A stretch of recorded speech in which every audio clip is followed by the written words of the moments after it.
Let's see.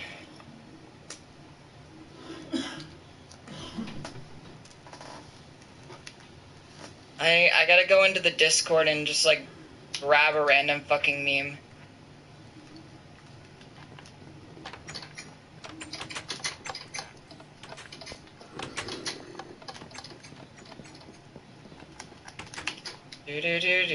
Keppel's memes.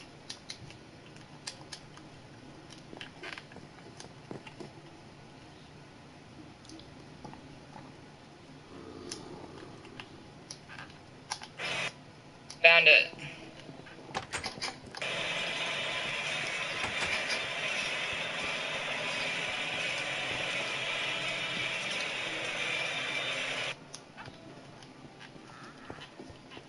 Boom.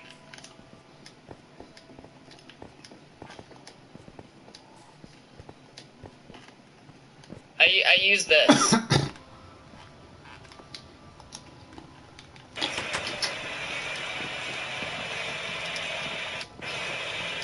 Because I thought it was funny.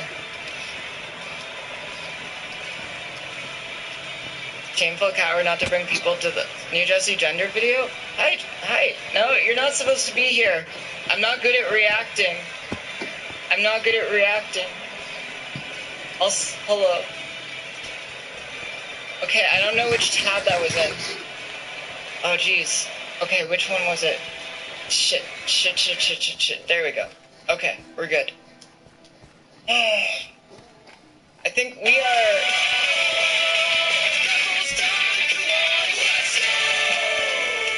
Shameful coward Ice to not bring people to the schizo chat. You're planning on staying or just stopping by? Yeah, we were watching your video. We're an hour in. It's good so far. It's really good. I want to see, like, what you say more on the boycott. I did want to talk to you about the boycott, because I have mixed feelings about it. Like, I understand why people are doing it, but my feeling is that it's just, it's just going to further cement its status as a culture war talking point and make it sell more than it otherwise would have. Yeah, I've got 2 hours to listen. Oh, this is YouTube chat. Sorry, main chat's wondering what I'm talking about. Jesse, you should consider jumping over the Keppels.gg live chat, and I'll give you the special blue name. Okay, time to go back to being a cringe streamer. Blue name.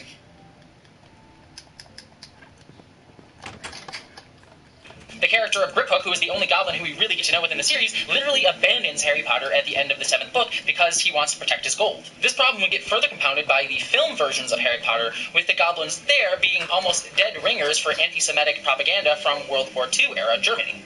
Or even older anti-Semitic conspiracy theory documents that predate the Nazis, such as the Protocols of the Elders of Zion.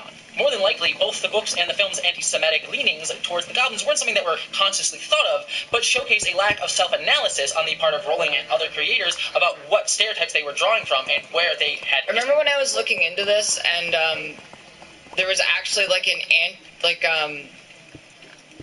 there was an organization that is like a watchdog for anti-Semitism, and they went to bat for J.K. Rowling in the laziest way by saying, well, you know, anyone who uses a goblin for anything is engaging in anti-Semitism, so I guess she's not really engaging in anti-Semitism. I don't understand that argument. History within. We could also talk about the criticism of how Rowling wrote house elves not only as an enslaved race, but appearing to want to be enslaved, eventually needing to be taught by those in power what freedom actually means. Or we talk about how Rowling seems to have disdain for characters like Hermione in the books when she becomes a vocal, outspoken human rights fighter who is considered to be morally correct and yet looked down upon and made fun of by her friends for doing it the wrong way because she's too uppity and too vocal about it. All these showcase not an active hatred of bigotry often, though it can be indicative of that, but more clearly underscore a person without awareness or knowledge of the communities that they wish to talk about or the experiences of them, but who refuses to do actual research in figuring out what the lived experience of people in these communities are and believes that they have the right or ability ability to do so without asking, and as a result not only make offensive caricatures in their work, but bungle the depictions of the institutions and systems that they intend to discuss in their work, which we can certainly see in Rowling's case. Take, for example, what my friend Princess Weeks discussed in a recent video. How the Harry Potter books trying to equate pure-blood supremacy to racism within their narrative is filled with issues, considering that while a muggle-born like Hermione faces individual stigma, she is often not systemically harmed like black people are. Speaking on gender, there is an even subtler issue in Rowling's depiction of gender in the Harry Potter world as well. We learn in the first Harry Potter book that Hermione can enter the boys' dormitory without worry, going into Harry and Ron's room. But when the boys try to go to the girls' dorms, the stairs literally turn into a slide when they magically detect the boys have a penis, I guess? Is the magic in Harry Potter gender essentialist too? I don't know. But the implication here is that girls can be trusted to go into boys' rooms, but boys cannot be. It frames this idea as men as predators from the start, even before puberty. This is a very common view in the Western world of a binary gender norms of women cannot ever be predatory or even desire sex, but boys always desire sex. They are always predatory. But this depiction of gender in the books is even more interesting in light of how Rowling has continually framed her fear of predatory men, or trans women being predatory, within her transphobia. Also, as a tangent, but somewhat related to what we're talking about with Rowling and transgender issues, it's worth noting the depiction of Umbridge also highlights another theme in Rowling's work, a disdain for traditional femininity. The cutesy cats and pink frills of Umbridge, or the bright skirts of the unwedded and manipulative Rita Skeeter, and both women's noted unattractiveness, is equated with their villainy often. Yet stereotypical mothers who are settled at home and even die in self-sacrifice for their child are often venerated as heroes in the franchise. All this, mixed with Rowling's constant disdain for Hermione's vocal feminism within her work, sort of equating Hermione to doing feminism the wrong way, quote, and leaving it to Harry to actually get it right and do it the right way, as we see in later books in the series after he's learned a lot from Hermione's ideology but not her actions, often highlights a hatred on Rowling's part, or at least a disdain, of femininity within power structures, while at the same time venerating biological reproduction and traditional roles for women as at home. This even gets mixed up directly with gender non-conforming women with the character of Tonks in the Harry Potter franchise, something that was articulated by non-binary writer Aja Romano. I vividly remember the visceral excitement I felt the first time I read the 5th Harry Potter book in 2003 and met Nymphadora Tonks, a shapeshifter with spiky pink hair, a punk rock aesthetic, and an insistence on being called by her gender-neutral last name. I was certain that Rowling had written a canonically gender-fluid character. Like missions of other Harry Potter fans who dared to project ourselves into the books, I was ultimately disappointed. By the end of the series, Tonks was a married, polybinary woman, softer, gentler, letting her husband feminize her as Dora, a name she previously hated. I've always wondered if Rowling set up Tonks to somehow be tamed in the later books, from her earlier non-binary presentation in Order of the Phoenix, and I've always written it off as surely not conscious. As a sickening byproduct of Rowling's transphobic screen on Wednesday, I now realize I was right to have been worried all along. Rowling argues in the essay for the scientifically flawed and emotionally abusive narrative that gender dysphoric teens will grow out of their dysphoria, and uses herself as an example of a teen who felt, quote, mentally sexless, before eventually, fortunately, growing out of feeling confused, dark, both sexual and non-sexual. I read this passage as a chilling, heartbreaking... Do you think that J.K. Rowling is a repressor? Like, the things that J.K. Rowling is saying here, coupled with the fact that J.K. Rowling was under a male pen name for a very long time,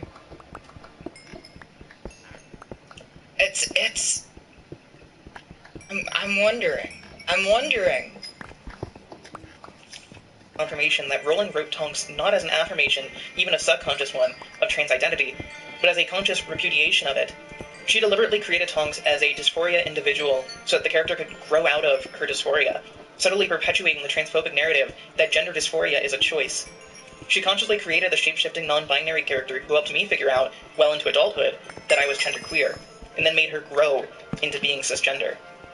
The movies themselves reinforce this reading of Tonks, subtly. See how in movie 5, Tonks is introduced to the very queer lesbian trans woman aesthetic, with purple hair and a goth look. Yet by the 8th movie, where she dies, she has a very housewife appearance, domesticated then killed, alongside her husband Remus Lupin, a man who Rowling herself said was coded as gay, with his werewolfism being coded as HIV, something Rowling stated numerous times was her intention with the series. But about that, if werewolves are a metaphor for AIDS, then the fact that there is a werewolf named Fenrir Greyback who intentionally sets himself up to turn into a werewolf around children to turn them into werewolves, he's a hell of a lot into homophobic narratives around predator gay men preying upon children to turn them gay. These are narratives that existed a lot around homophobia, but it also reflects the same narratives we see Rowling today espousing explicitly about children being turned trans by older trans people. It's all the same thing, the same systems, and it's inherent in her work and her intentions behind the series. However, the fact that these issues existed within Harry Potter as a franchise is not in and of itself evidence that Rowling was a huge bigot or hated Jewish people or black people, but more so showcase once again that the limited viewpoint of Rowling ratings existed long before her fame, and underscore her lack of attempts to address or analyze these issues as she continued to expand on her series, even despite the fact that people were trying to get her to address these criticisms. This privileged feeling that she should and could continue these harmful storylines despite people explaining how they were harmful displays that she holds her own opinion higher. She is the one who decides what is offensive or not. These criticisms were made when the books were coming out, not just recently. But just because people weren't listening at the time doesn't mean that people weren't speaking out. But often, because these issues are being talked about by people of color, Jewish folks, or others, they were routinely ignored or pushed down.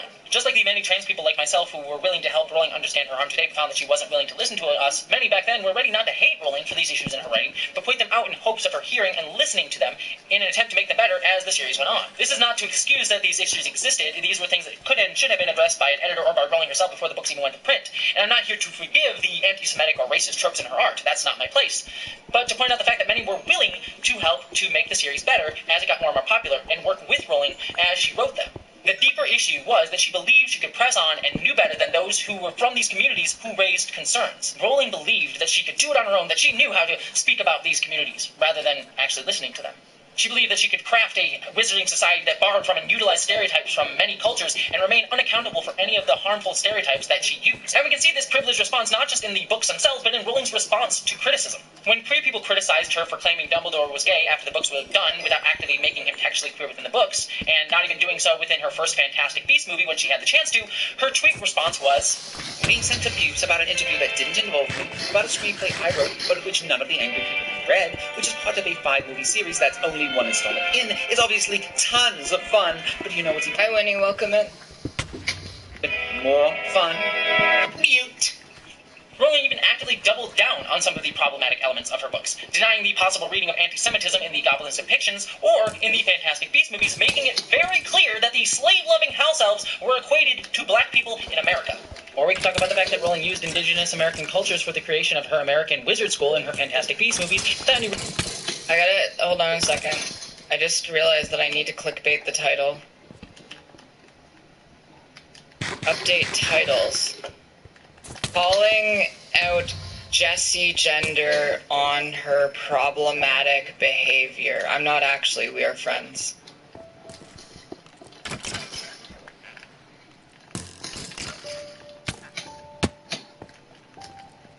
There we go.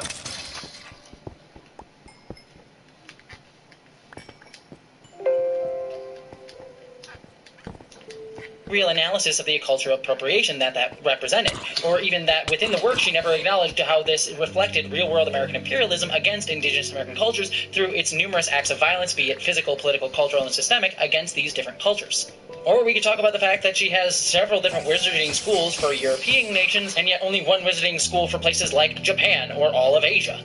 We can also talk about the cruel anti-fatness that she displays, not just in the Harry Potter book. Like, for instance, have you ever noticed that Jessie Gender has never explicitly condemned the Cattian massacre?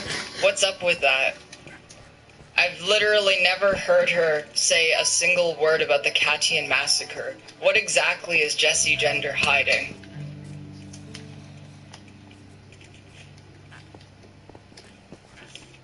But continually to this day in her Robert Galbraith series. We can also talk about her role for Nagini within the Fantastic Beasts movies, making the literal snake monster the only Asian representation we get in the entire film. I'm such an ADD rattled person, but I want to do I feel like I should do like a small research stream just because I want to show you all one of my favorite and not really talked about parts of Tanky history that's incredibly funny.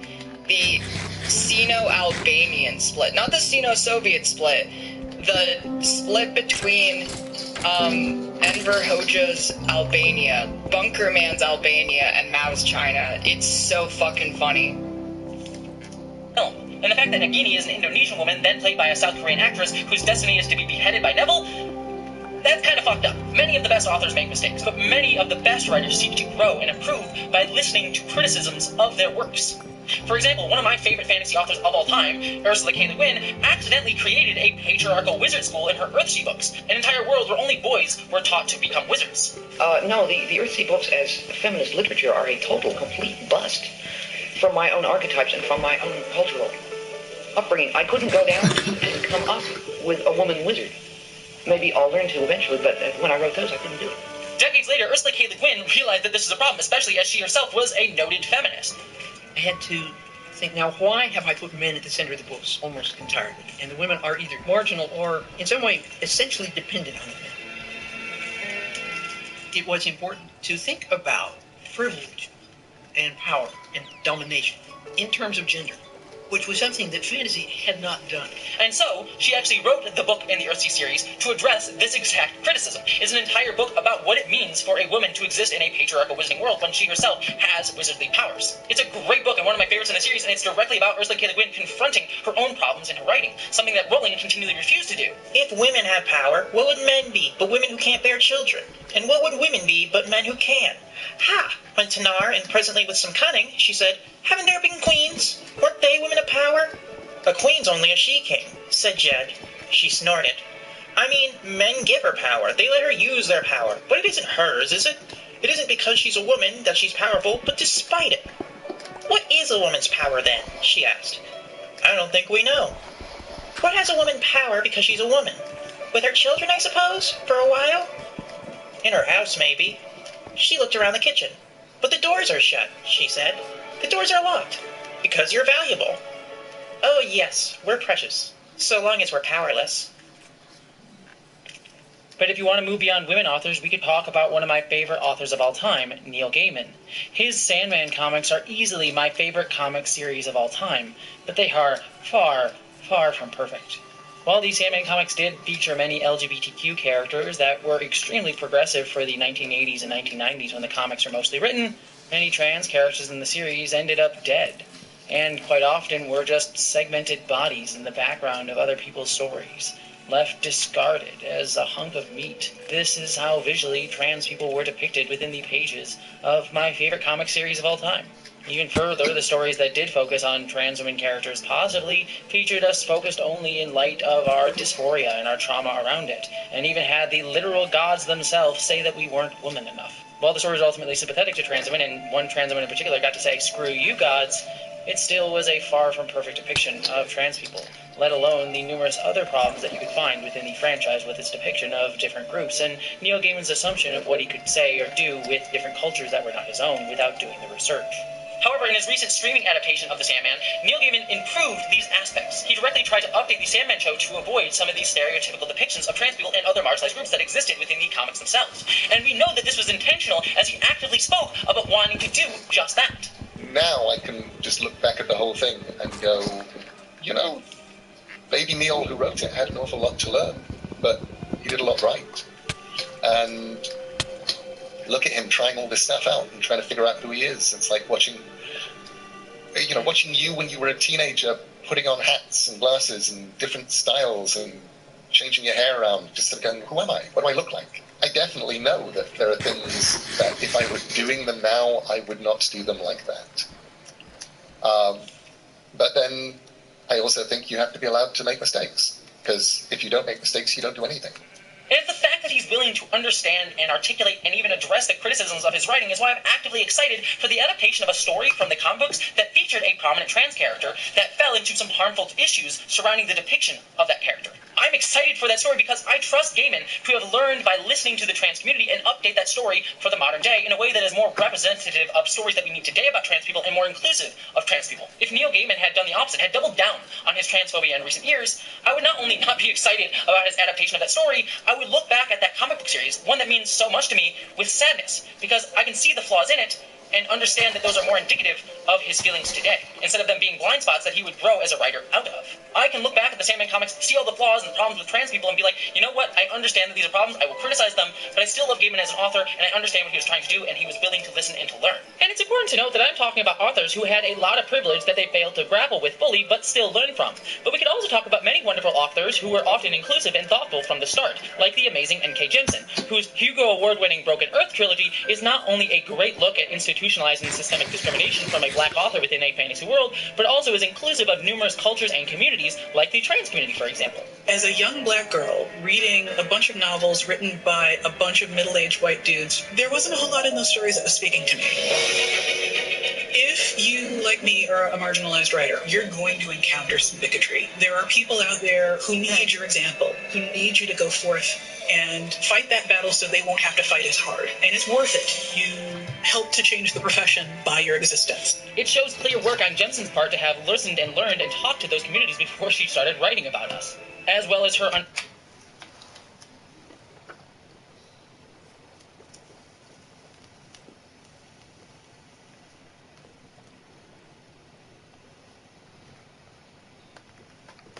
It's the new year, and the new 2023 inventory is here at Tamiami Hyundai. All of the hottest models you desire in stock and for sale. Pick the model, pick the color, and drive it home today. Like a new Elantra, just $219 a month.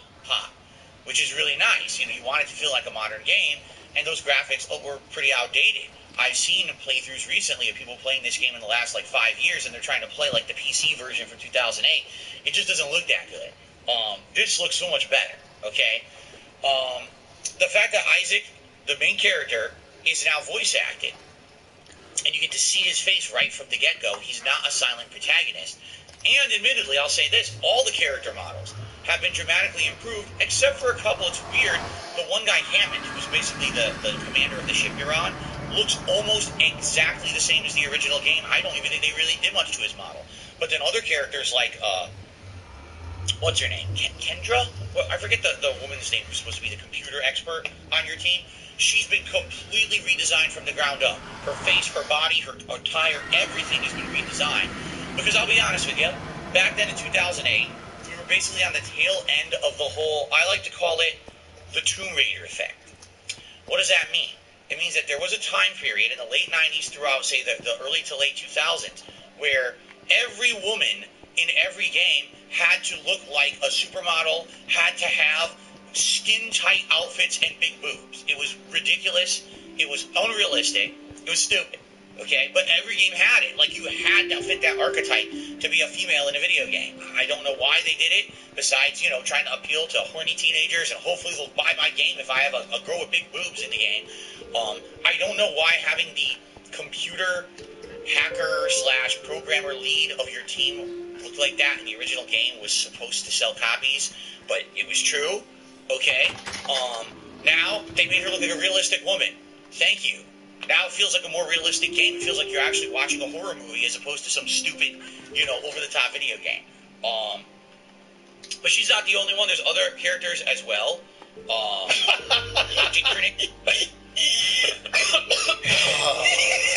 I guess this one works too. Oh, God. Holy shit, man. What the fuck? I just think back to when Nancy Pelosi went to a salon the day my wife was clearing hers out for the last time and everybody else's was shut down. I have no sympathy for that cunt. So, hey, it was a sting operation, Gary. It was what? Yeah. Yeah, that sucked. Holy shit. I don't want to break it down. Let's make fun. Let's have fun. So, as your time's been used up. Shad, hi.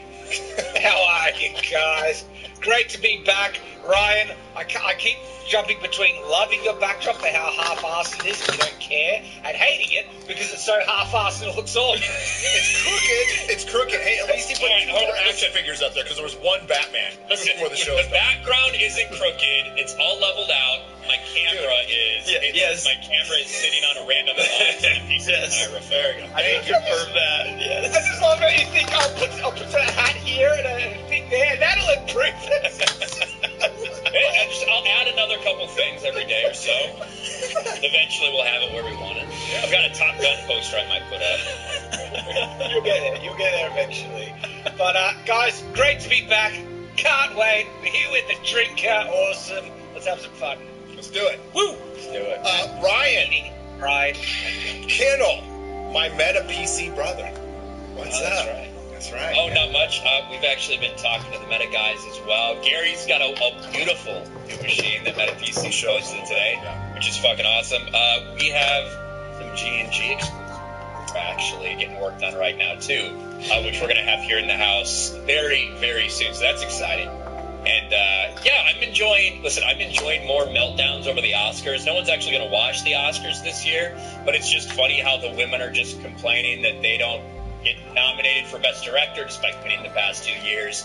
All of a sudden, if a black movie doesn't get nominated, it must just be because of racism, despite the fact that there are now literal rules in place to count the number of black people in movies. All right, just saying, hey, Oscars did it first before my Batman review. So yeah, there's a lot of good things to talk. Oh yeah, I mean the Oscars it's going to be the lowest rated Oscars ever. Can't wait. Well, until someone gets punched again. Yeah, I'm rooting like hell for women talking to win. I just want that movie to win so bad. It screams entertainment, doesn't it? Just the title. It's like, I can't wait to watch that one. I just noticed because the chat brought it up, but they're right. So essentially, Az's background is like Game of Thrones X, and then Ryan's is Game of Thrones 7 and 8. Like, because look at how similar the backgrounds are. They're just one of them is complete, and the other is But you know what? They're both like equally gay, so I got to give them that. Wow. Just one's sparse gay, and the other one's a little more. I was actually thinking, Ryan's is sort of looking very familiar right now. Doesn't he have his lighting from Bashi Washi, which looks exactly like He does. I mean, it does look. The lighting, the trans colors are being rocked. So You should put your triangles as white, Ryan. Oh. Maybe. I got a good shape you can use. Well, he had another shape he was going to use, but I was like, I don't think we can put that on YouTube, so I don't know if we can do that one.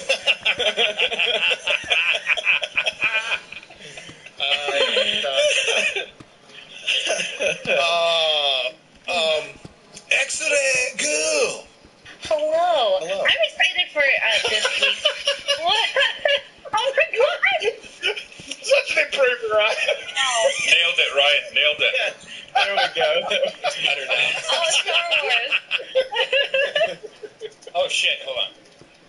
Yeah. That's better. Yes. There you go. I'm so proud of you, Ryan. You actually have a shelf, whereas I didn't for, I don't know, 3 months. I'm working on it. I'm actually making videos, unlike Jeremy. Jeremy's just been concerned about getting all the fucking lighting in his background proper. And playing Fortnite at 3 in the morning or whatever. Fucking right. Fucking right.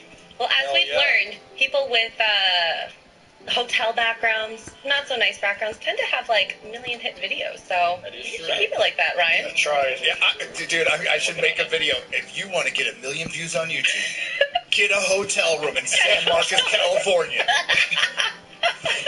Record from the bathroom. Yeah. Record from the bathroom. I've been playing Dead Space for the last couple hours. That game is so good. If you want some good war cries, you should watch those videos at some point. I think Az should play it. Well, you probably played the first Dead Space, right? Yeah, so the remake, how different is the remake, do we know?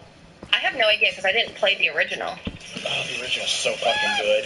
I know Mahler's playing it right now, so we can maybe ask him. What is Gary doing? I'm looking at I've got a new soundboard, dude. So I've got to figure out everything. Stand by for random farmyard noises. Yeah. Well, that was Az. I know it sounded like a farmyard, but that was actually Az playing a video game. Can I just say, look, I just want to say something, right? A little pussy. I might be ruining something here, but I mean, how the fuck do you get a fucking PC? I'm the one who fucking games around here. You got a fucking, I ain't got a PC, do you? You can't even turn the fucking thing on. Or update the graphics driver. Hey, if you need Witcher 3 pointers, I'm right here for you. Oh my god. If you want to learn how to kill yourself within the first 5 seconds of a game by walking off a cliff, I'm your guy.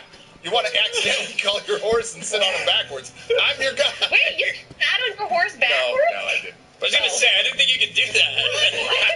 Gary found a way. I found a way. Where there's a Gary, there's a way. That's right. I'm still convinced Gary playing Red Dead would be one of the greatest things ever. I played Red Dead. I'll play Red Dead. Holy shit. Gary has no idea, like the market for bad gaming, and the fact of him being such a usually it's just women, but yeah, there is a market out there for Gary too. Dude, I've seen X-Ray Girl play Witcher. She good. Oh, thank you. All right, whatever. You two work it out. The critical drinker is here, ladies and gentlemen. Hello. Hello, writer, comic writer, YouTuber. I review modern entertainment, and that's why I drink. And he's good at everything he does, and we all secretly hate him. But it's okay. We're glad. That's all right. I know that. I love him. It's exhilarating. And we've got other people just going to show. Odin, comics just kind of show up whenever they want. Big stars. But they are. And quarterback. When they're big timers. Oh, I guess we should address the quarterback black situation. Oh yeah, I heard about that. Oh no. I didn't think we were going to talk about it. I told you I didn't want to talk in 1 week, Gary. Come on. I didn't want to do this. Apparently, Steven Crowder called and reminded him he did have an NDA, so he could. Damn. Sorry, QBG. Sorry, QBG. We'll miss you, buddy. Yeah. We're gonna miss the diversity.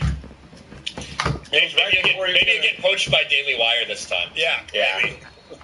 I mean, and like you gotta give Crowder credit though. You gotta give Crowder credit, kind of say QB because he was gonna tell everybody he was gay, and now he can't do it. Well, he started wearing. Okay, he started wearing his man bun again, and I couldn't have it, dude. No, he's editing a video. He's editing a video. It's a joke, guys. It's a joke. Holy shit! It's a joke. Gary, some people might say too soon, but okay. That's all I'm gonna fucking say about that. Too soon. Some people are chanting Never too soon. Are you fucking kidding me? That was great. I'm gonna give myself applause for that. It's fine. He's editing a video for me. Chad is fucking mad. What else is new? Garrett is still Garrett. No, if he does wear his man bun again, I will fire his ass, though. Rightly so.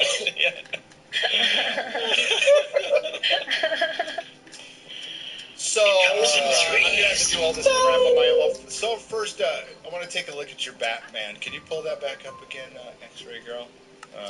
I'm going to say your Batman. Not My Batman? I thought you meant this Batman. No, not your Batman. Oh, Pattinson. Yeah, Batman. That Batman. I closed it. 1 second. 1 second. Give me a tech. Oh, no. I mean, it's not the first time he's done this. Oh, that's pretty cool. Is that a Bob K one? Is that old school? Hey.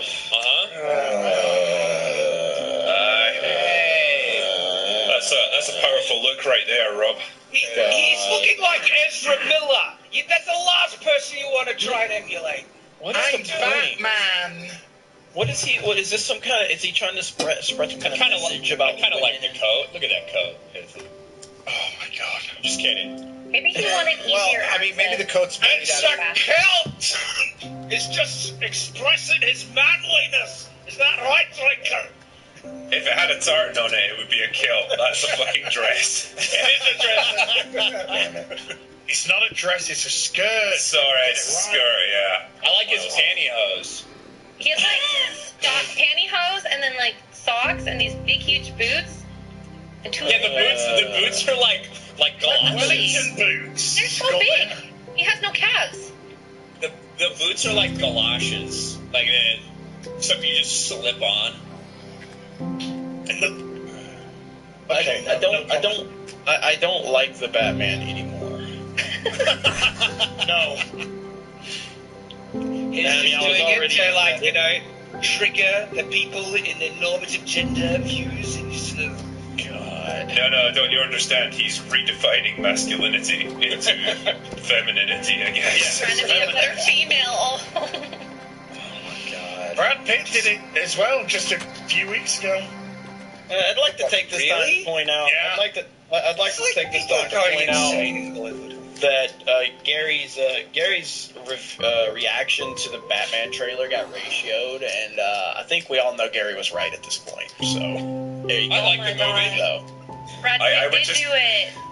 I would love to see Rob walk down the street in Glasgow on like a Saturday night dressed like this. He would last about 15 seconds.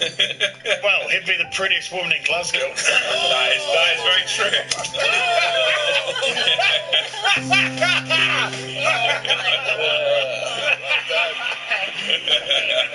I want to know who did it better, Pattinson or Brad? Juice Plus is farm-to-capsule nutrition made from 30 different non-GMO fruits, vegetables, and berries. Clinically proven for over 20 years to support your wellness. It makes it easy to help bridge the gap between what you should eat and do eat. Juice Plus. Goodness is our natural state. What is the real story of January 6th? Many people have asked that question. Some people have described. Check out this tweet. We got this tweet from Benny Johnson. He posted the video from Project Veritas. I suppose I could have just pulled it up from Veritas, but Benny Johnson had a really great hashtag attached to it. Lied suddenly, and we all thought that was pretty good, so shout out to Benny. And this is the video. I'll play just a little bit. It's 10 minutes long. I'm not going to play the whole thing for you, but we'll play a little bit of this so you can see what happens. My question for you is, why does Pfizer want to hide from the public the fact that they're mutating the COVID viruses? Is this real life? I'm literally a liar.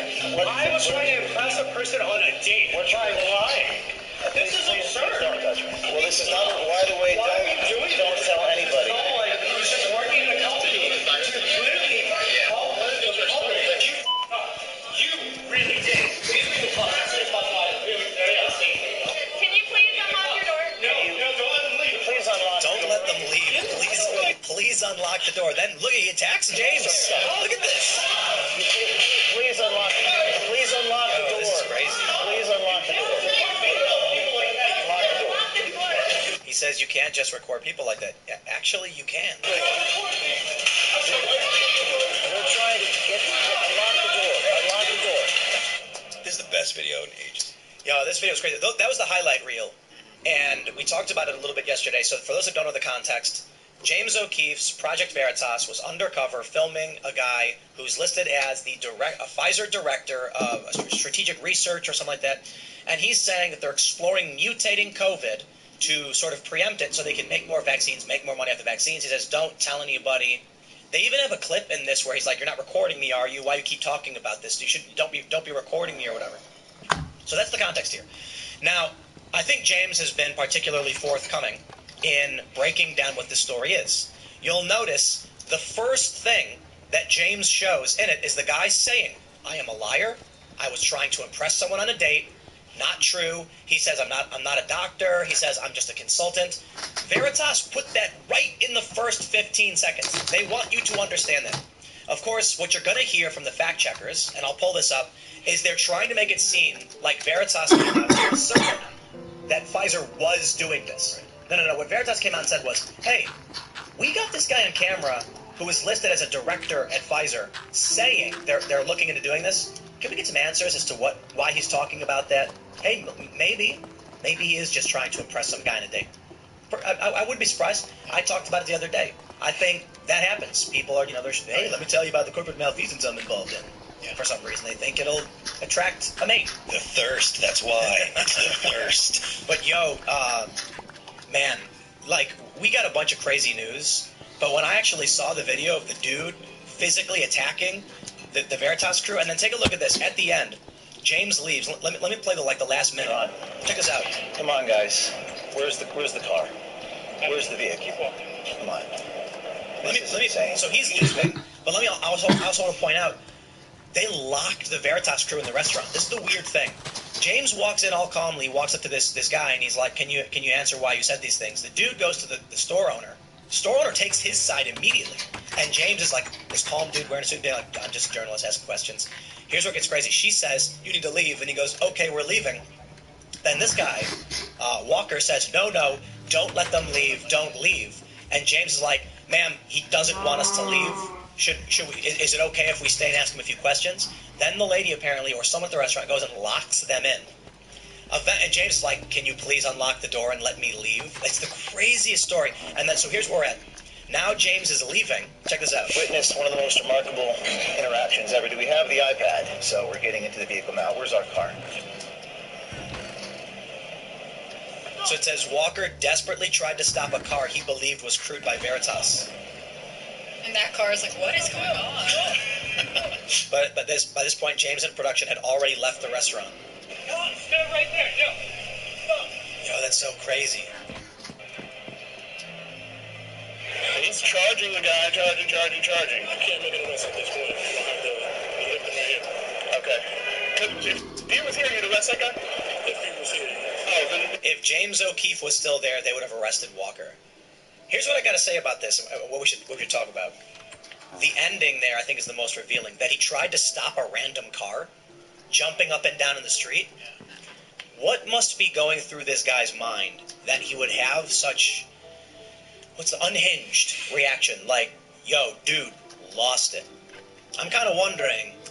Alrighty, that's going to be the stream for tonight. Thanks for joining if you did, and I'll be back again tomorrow for some more.